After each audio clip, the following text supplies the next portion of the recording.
طيب مراجعة بسيطة خالص. احنا اتكلمنا المرة اللي فاتت عن التشغيل انت ان وعن السيرفر وانواعه، ودلوقتي هنتكلم عن واتكلمنا طبعا عن ليه نلجأ للاستضافة، عشان هي متاحة 24 ساعة 7 ايام، تقدر ان انت تتعامل مع عدد كبير، تقدر ان انت سرعة في تحميل الصفحات. بالنسبة الأمان عالي جدا، خاصة طبعا في الكلاود. بالنسبة للصيانة ما تشغلش دماغك بيها، هم متولين قصة الصيانة. زائد ان انت قابليه الاسكابيليتي، ان انت تقدر توسع وتكبر شغلك. تمام. دي الحاجات احنا اتكلمنا فيها المره اللي فاتت. لحظه. طيب امتى ما نقدرش ان احنا نلجا لاستضافه خارجيه؟ احنا اتكلمنا قبل كده لما يكون في معلومات حساسه او بيانات شركه مش عايزين حد يطلع عليها، او تكون تحت اي اتاك، فبنخلي الاستضافه بتاعتنا سيلف هوست. طيب انواع الاستضافات في اكتر من نوع نتكلم عنهم دلوقتي. عندنا الشيرد هوست. الشيرد هوست ببساطه خالص لما نيجي نشوف هنا كده ان انت بتشترك في كل موارد السيرفر، يعني السي بي يو والار ام والجي بي يو والستورج، كل ده اكتر من شخص، مثلا تعال نقول مثلا 10 اشخاص مثلا او 20 شخص مشتركين في سيرفر واحد. طيب مميزاتها ان هي التكلفه بتاعتها بسيطه شويه، لان التكلفه متقسمه على الموجودين. العيوب طبعا كل واحد بيتاثر بالتاني، يعني معنى صح، في عدد كبير جاي على الزوار فهياخد موارد اكبر، فالتاني هيبدا يتاثر بالموارد اللي قلت منه. طبعا مناسب للاعمار سوري، مناسب للاعمال الصغيره اللي هي لسه في البدايه.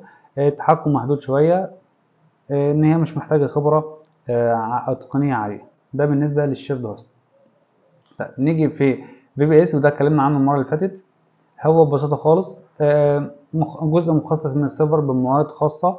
انا مش عايز بس اقرا اللي موجود، بس انا عايز افهمك ان هو الشركه بتوهمك ان انت بتملك، زي ما قلنا المثال بتاع العماره، بتملك دور كامل، ولكن انت في الاخر ليك اصلا نصه، وبتبدا ان انت تستفيد بالموارد الكبيره فيه، وطبعا تقدر ان انت تكبر الموارد اللي موجوده. العيوب التكلفه بتاعته اعلى شويه من الشيرد، تمام، وطبعا محتاج شويه خبره تقنيه.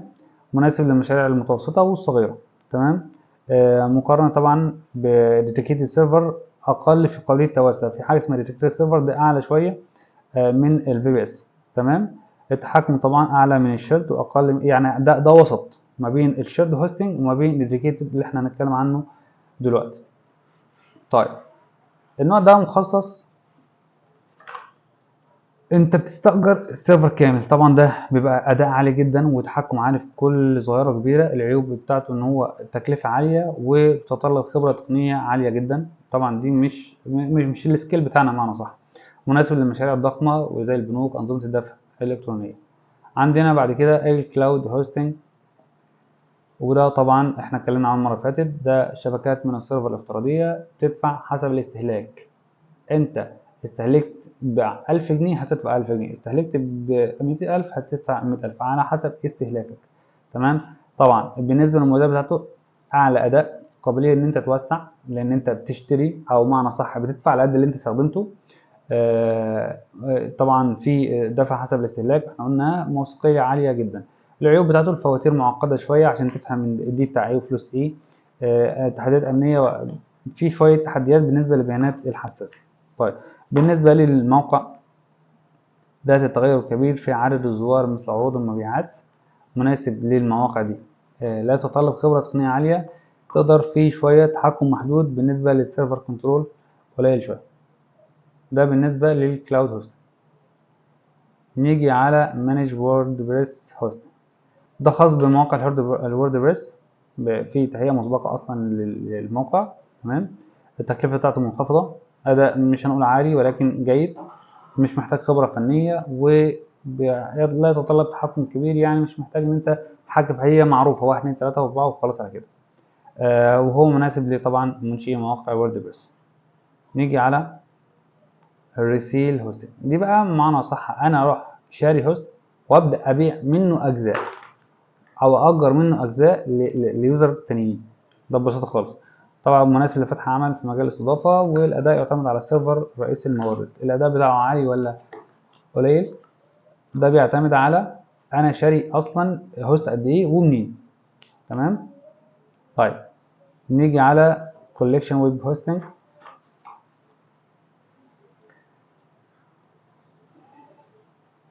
انت بقى المره دي بتشتري سيرفر اصلا وبتحطه في مركز بيانات مزود الاستضافه، يعني في مكان اصلا انت بتشتري الهوست بتاعك وتروح حاطط الهوست في مكان معين.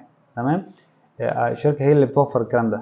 في تحكم عالي طبعا في كل الاجهزه، والتكلفه متوقعه للايجار، معروف انا هدفع كام، والامان برضو، والدعم عن بعد، كل ده موجود. العيوب طبعا بتاعته التكلفه، شراء الاجهزه طبعا عاليه، زائد ان انت محتاج خبره تقنيه عاليه جدا، وبيحتاج وقت على ما تاخد سيرفر من مكان لمكان وتزود، وكل ده بيحتاج وقت، فمش حتتنا دلوقتي. طبعا عندنا الاي كوميرس هوستنج. الاي كوميرس ده بيبقى خاص بالمتاجر الالكترونيه، التكلفه بتاعته عاليه، التامين كويس عشان طبعا بوابات الدفع وكده، وبيبقى خاص للمتاجر الالكترونيه، وده مش مجالنا، ولكن احنا بنتكلم اوفرول. نيجي على الفري ويب هوستنج، ده ببساطه خالص بتبقى شويه استضافات مجانيه تماما، او مجانيه يعني، تقدر ان انت مفيش تكلفه، سهوله في الاعداد، مناسب للناس اللي لسه بادئه، ولكن طبعا هم بيستغلوا ان هي مجانيه في ان هم بيعملوا ادز عليها عشان يقدروا يعوضوا موضوع الاشتراكات وكده. تمام. كده احنا خدنا نظره عامه كده عن انواع الاستضافه والفي بي اس. وبكده نكون خلصنا موضوع الاستضافات على ال NetN وموضوع انواعها، واختار ايه، كلاود ولا سيلف هوست. وان شاء الله المره الجايه هنبدا نتكلم عن الكلاود. المره الجايه ان شاء الله هكلمكم على الهوست كلاود، وهقول لكم على طريقه جميله جدا تقدر ان انت تاخد 5-6 شهور فري من على الموقع الرسمي، وتقدر ان انت تجرب وتتدرب براحتك لحد ما تقدر ان انت تحدد وتقرر هل هتفضل على الكلاود ولا تعمل في بي اس او سيلف هوست. السلام عليكم.